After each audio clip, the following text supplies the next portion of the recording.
나의 생명은 수월에 가까웠사오니 나는 무덤에 내려가는 자같이 인종되고 힘없는 용사와 같으며 죽은 자 중에 던져진 바 되었으며 죽임을 당하여 무덤에 누운 자 같으니이다. 주께서 그들을 다시 기억하지 아니하시니 그들은 주의 손에서 끊어진 자니이다. 주께서 나를 깊은 웅덩이와 어둡고 음침한 곳에 두셨사오니 주의 노가 나를 심히 누르고 주의 모든 파도가 나를 괴롭게 하셨나이다. 주께서 내가 아는 자를 내게서 멀리 떠나게 하시고 나를 그들에게 가증한 것이 되게 하셨사오니 나는 갇혀서 나갈 수 없게 되었나이다. 곤란으로 말미암아 내 눈이 쇠하였나이다. 여호와여, 내가 매일 주를 부르며 주를 향하여 나의 두 손을 들었나이다. 주께서 죽은 자에게 기이한 일을 보이게 하시겠나이까? 유령들이 일어나 주를 찬송하리이까? 주의 인자하심을 무덤에서 주의 성실하심을 멸망 중에 선포할 수 있을까? 흑암 중에 주의 기적과 이즘의 땅에서 주의 공의를 알 수 있으리이까? 여호와여, 오직 내가 주께 부르짖었사오니 아침에 나의 기도가 주의 앞에 이르리라. 여호와여, 어찌하여 나의 영혼을 버리시며 어찌하여 주의 얼굴을 내게서 숨기시나이까? 내가 어릴 적부터 고난을 당하여 죽게 되었사오며 주께서 두렵게 하실 때에 당황하였나이다. 주의 진노가 내게 넘치고 주의 두려움이 나를 끊었나이다. 이런 일이 물같이 종일 나를 애우며 함께 나를 둘러쌌나이다.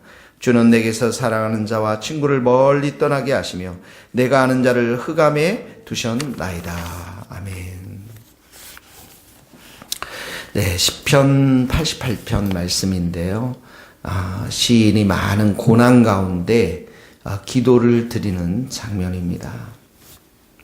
시인의 상황이 어떠한지 3절에서 5절 죽음과 같은 고난에 대해서 설명하고, 죽음과 같은 고난 3절 보면은 나의 영혼에는 재난이 가득하며, 이 재난이 가득하다는 것은 한 가지 어려움이 있는 게 아니라 여러 가지 어려움이 있는 그런, 우리 성도들 중에서도 하나의 어려움이 아니라 이것저것 자녀의 재정에 또 일터의 관계에 많은 환란이 있는 사람들도 있을 것입니다. 지금 시인이 그런 어려움이 있는 것이죠. 수월에 가까웠다. 수골, 죽음에 가까웠다. 수월이란 단어 4절에 보면 무덤이 나오죠. 또 힘없는 용사, 다 같이 이 사람이 처해 있는 상황을 설명하고 있습니다. 5절에 보면 죽은 자가 나오고 또 죽임이 나오고 무덤이 나오고, 그들은 주의 손에서 끊어진 자니이다. 절망의 끝에 있는 자신을 이렇게 지금 묘사하고 있는 것이죠. 자, 이렇게 지금 절망과 죽음과도 같은 상황이 하나님으로부터, 하나님의 징계 또 하나님의 진노로부터 있다라고 고백하고 있습니다. 6절에 보면 주께서 나를 깊은 웅덩이와 어둡고 음침한 곳에 두셨어요. 주께서, 그래서 주님께서 진노하셨다는, 징계를 주셨다라는 것입니다. 7절에 보면 주의 노가, 주의 진노로 인해서 이런 힘들고 어렵고 괴로운 사랑이 된다라는 것이죠. 6절 7절의 말씀은 그래서 하나님과의 교제가 단절된 것을 말하고 있습니다. 하나님과의 관계가 끊어진 것, 끊어짐 자체가, 우리가 하나님과의 관계가 끊어지고 하나님의 징계와 고난을 당할 때 우리는 절망하며 좌절할 수밖에 없고 괴로울 수밖에 없는 것이죠. 하나님과의 관계가 끊어지니까 8절에 보면 사람과의 관계가 끊어지는 것, 사람과의 관계가 단절되어지는 것을 보입니다. 주께서 내가 아는 자를 내게 멀리 떠나게 하시고, 쭉 가다 보면 나는 갇혀서 나갈 수 없게 되었나이다. 사람과의 관계가 완전히 끊어진 것을 보게 되어집니다.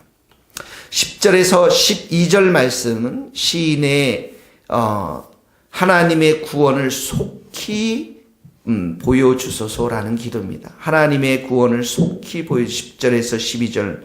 자, 여기에 보면 주께서 죽은 자에게 기이한 일을 보이시겠습니까? 유령들이 일어나 주를 찬송하리까? 내가 죽으면 어떻게 이런 기적들을 볼 수가 있겠습니까? 내가 죽어서 유령이 되면, 죽은 사람이 되면 어떻게 주님을 찬송할 수 있겠습니까? 또 내가 11절에 보면 무덤에서 주의 인자하심을, 멸망 중에 내가 죽고 멸망하면 어떻게 주님의 인자하심을 선포하고 주님의 성실하심을 내가 선포할 수 있겠습니까? 내가 죽으면, 12절이 여기 12절은 흑암으로 나오죠. 주의 기적과 또 주의 공의를 어떻게 알려질 수가 있겠습니까? 이런 말입니다. 그러니까 내가 죽기 전에, 무덤에 내려가기 전에 주님 나에게 구원을 보여주시고 주님의 인자하심을 내게 보여주십시오. 주님의 성실하심을, 신실하심을 내게 보여주십시오. 이러한 절박한 고백을 지금 하고 있는 것이죠. 15절에서 18절의 말씀에도 그런 고난을 계속해서 고백하고 있습니다. 내가 어릴 적부터 고난을 당하여 죽게 되어서, 어릴 적부터 고난, 참 고난이 오래된 것이죠. 여러분, 이게 고난이 길어지면 힘듭니다. 어렵습니다. 그러니까 이 16절에도 보면 주의 진노, 주의 두려움 계속 고백하죠. 17절에 보면 물같이, 이런 일이 물같이 종일 나를 애우며 홍수 같은 물, 여기 이런 뜻입니다. 홍수 같은 물이 나를 죽이기 위해서 이렇게 애워싸고, 18절에도 보면 고독한 자신의 삶을, 관계가 다 끊어진, 사랑하는 자, 친구 다 끊어지고 흑암 가운데 두셨다. 고난 가운데 홀로 고독할 수밖에 없는 자신의 처지를 설명하고 있는 것입니다. 우리 성도님들도 또 이 방송을 보는 성도들도 어려움이 있을 것입니다. 여러분의 한두 가지 어려움이 있을 것이고, 어려움이 어렸을 때부터 좀 오랫동안, 긴 시간 동안 어려움이 있는 분도 계실 것이고, 또 정말 여기에 보면 시인의 저자가 묘사한 자신의 삶을 보면 스스로 해결할 수 있는 것이 아무것도 없습니다. 또 다른 사람들이 해결할 수 있는 것도 아무것도 없는 것들을 보게 되었습니다. 하나님과의 관계도 끊어지고 사람과의 관계도 모두가 끊어진 이 상황 속에서 이자가 할 수 있는 것이 무엇이냐면 기도밖에 없다라는 거예요. 기도. 그래서 이제 기도에 대한 내용을 계속 이렇게 고난 고백을 하면서 지금 말하고 있습니다. 1절, 2절 한번 읽어봅시다. 여호와 내 구원의 하나님이여, 내가 주야로 주 앞에서 부르짖사오니 나의 기도가 주 앞에 이르게 하시며 나의 부르짖음에 주의 귀를 기울이소자. 1절에 보면 주야가 나옵니다. 밤낮으로 부르짖고, 2절에 보면 나의 부르짖음이 주의 귀를 기울여, 주의 귀를 기울여 주소서. 부르짖음이라는 단어가 2번씩이나 나오죠. 9절에 봅시다. 9절에 가면 내가 매일이라는 단어가 또 나옵니다. 주를 부르며 손을 듭니다. 손을 왜 들겠습니까? 하나님을 향한 간절한 찾음, 목마름의 표시죠. 나는 아무것도 할 수 없습니다. 나는 surrender, 내가 정말 항복합니다. 하나님만이 나를 도와주실 수 있습니다. 라고 하며 손을 주께 뻗는 것을 말하는 것이죠. 13절, 14절에도 보세요. 내가 주께 부르짖었습니다. 주께. 아침에 나의 기도가 주의 앞에 이르리라는 것은 내가 이렇게 주님 앞에 부르짖으면 하나님 반드시 들으실 것이다. 아침이면 하나님께 이 기도가 상달될 것이다 라는 믿음과 확신으로 하나님 앞에 기도하고 있는 것을 말하고 있습니다. 14절에도 여호와여 어찌하여 나의 영혼을 버리시며 어찌하여 주의 얼굴을 내게서 숨기시나이까. 이렇게 자기 자신의 많은 절박한 이런 상황 속에서 가장 큰 어려움이 뭐냐면 주님의 얼굴을 볼 수가 없다라는 것이죠. 주님의 관계가 끊어졌다라는 것이죠. 그래서 내 영혼을 버리지 말고 정말 다시 한번 내 영혼 가운데 하나님 찾아와 주셔서 이 기도를 응답하여 주옵소서. 이렇게 드리는 탄원의 기도인 것입니다.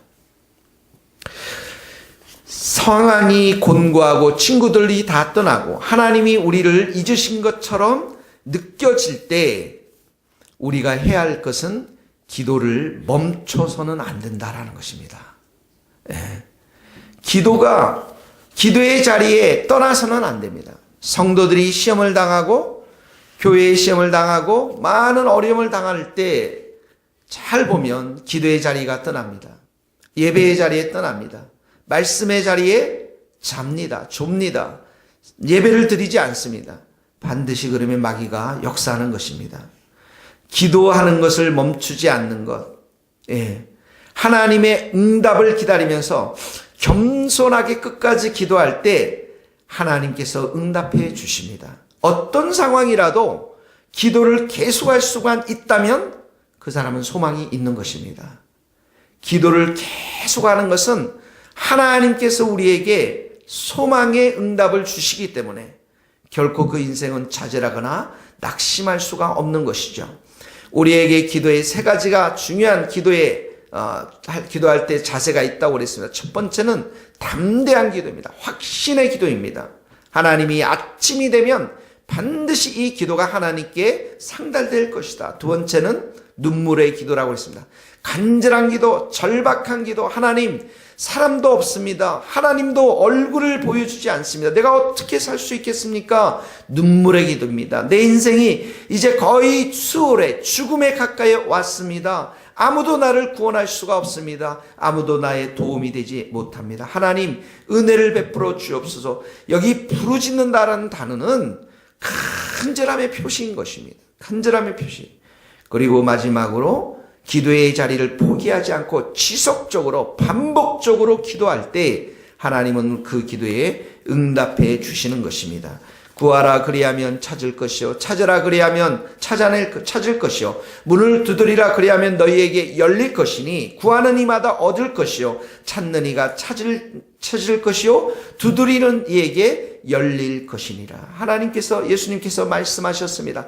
항상 기도하고 낭망치 말아야 할 것을 가르쳐 주셨습니다. 그 밤낮 부르짖는 자들의, 택한 자들의 그 원한을, 그 기도 제목을 풀어주지 않겠느냐라고 말씀하셨습니다. 기도를 항상 힘쓰고 감사함으로 깨어 있어라. 여호와의 그 능력을 구할지다. 그 얼굴을 항상 구할지어다. 하나님께 여러분들이 이런 어려운 상황 속에서 기억해야 할 것, 가장 중요한 것 중에 하나는 바로 우리가 하나님 앞에 지속적으로 끊임없이 포기하지 않고 기도만 할 수 있다면, 기도할 수 있다면 그 인생과 그 삶은 소망이 있게 될 줄로 믿습니다.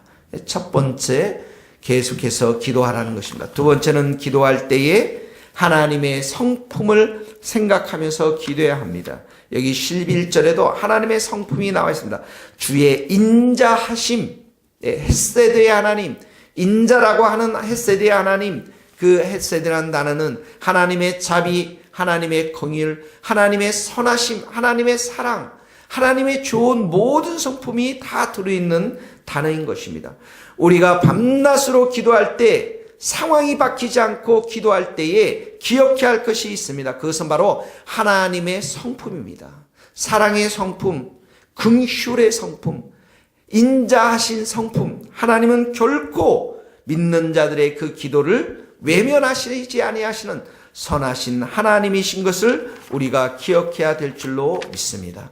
주는 선하사 용서하기를 즐기시며 주께 부르짖는 자에게 인자하심이, 헤세드의 그 성품이 후하심이 이니이다. 시편 86편 5절의 말씀입니다.